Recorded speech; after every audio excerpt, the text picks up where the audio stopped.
herhangi bir Fenerbahçe maçını izlerken bugüne kadar verdiğin en uç tepki ne olmuştu? Fenerbahçeli çok var mı aramızda? Ya çok olmasa da delisi fazla. Var. Hem de bekar. Evet O pardon. zaman yumuşatıyorum. Yumuşatma ya. Sen Yumuşatalım. Fenerbahçeli misin? Fenerbahçeli. Ha.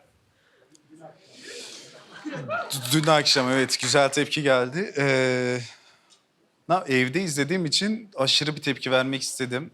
Dün mü hem de? Dün önemli bir maç vardı. Yani ilk sıralardaki iki takımdı. Evet. Yenmemiz gerekiyordu puan farkının açılmaması için. Açıldı. Olmadı. Ne yaptın? Açıldı yani maalesef. Evimde olduğum için bir şey yapmak istemedim. Dışarıda Bir olunca yere daha çok zarar şey oluyor. vermek Yani, istedim. Peki neyse geçmişte falan. var mı öyle bir anın? Yok yani çok Yok, zaten. fanatiklik yok yani bu tip maçlarda biraz sinirim bozuluyor ama en fazla televizyonu kapatıp geri açıyorum falan. Onun öyle bir şey yok. Aa.